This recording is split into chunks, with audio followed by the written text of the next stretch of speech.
In this life journey, we all are born somewhere. We are born in a country. We don't decide where we are going to be born.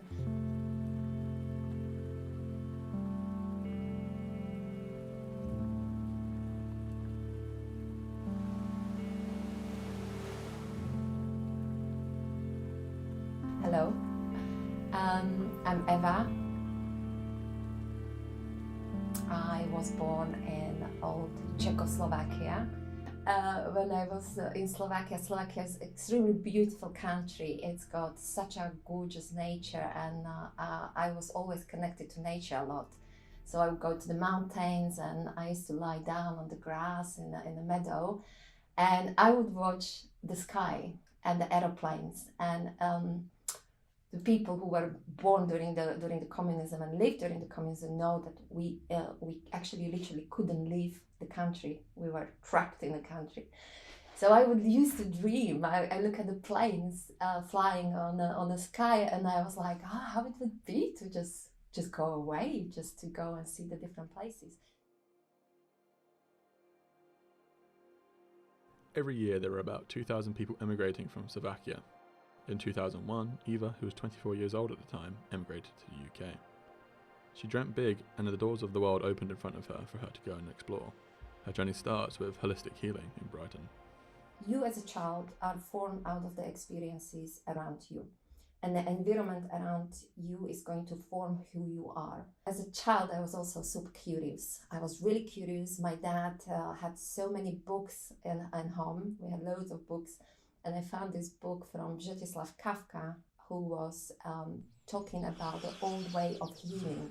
He would use nutritions, he would use a cold bath, walking barefoot, so all the old kind of techniques.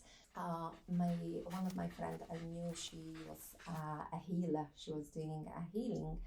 She was using the herbs. She was using a body work, and massage treatments. That's what I experienced first time with her. And from that time, I just dived into the subject and started to study really loads of different techniques. I thought I really want to work with children. I thought like I want to help children.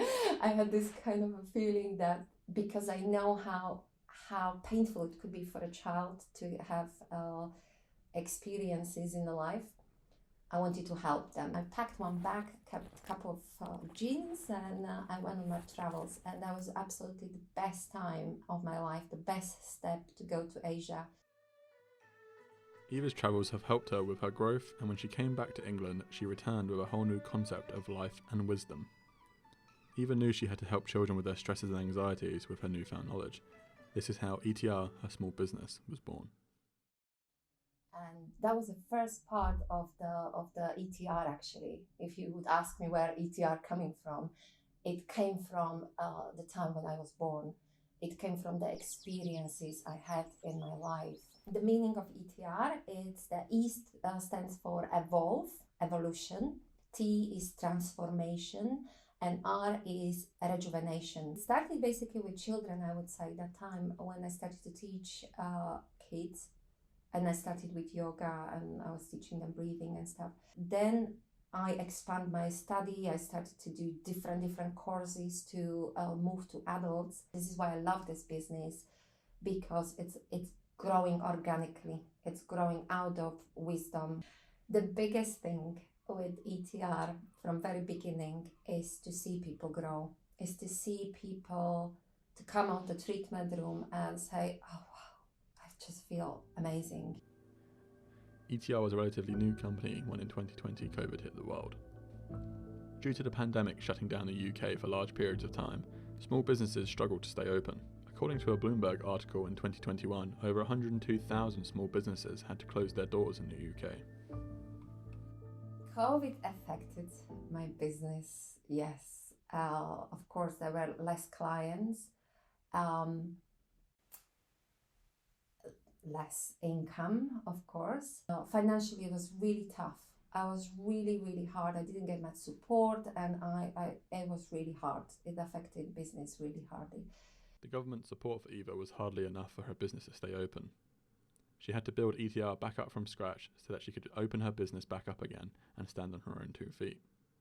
As one of my yoga teachers also say, yogi takes everything as an opportunity. So I would never Zoom. I would never go in front of camera, and I started to teach. So I kind of overcame this kind of fear of or this kind of resistance. Oh, no, that's never going to happen. I brought these online teachings in. I started to study more. I started to do more online courses. So I took myself into a state where I actually managed to expand the business. So there were hard parts, really hard parts financially to sustain, and a good part of taking everything as an opportunity and expand again. Eva and ETR's journey is far from being over, and as we move towards the back end of the pandemic, she is ready to continue her journey in helping others.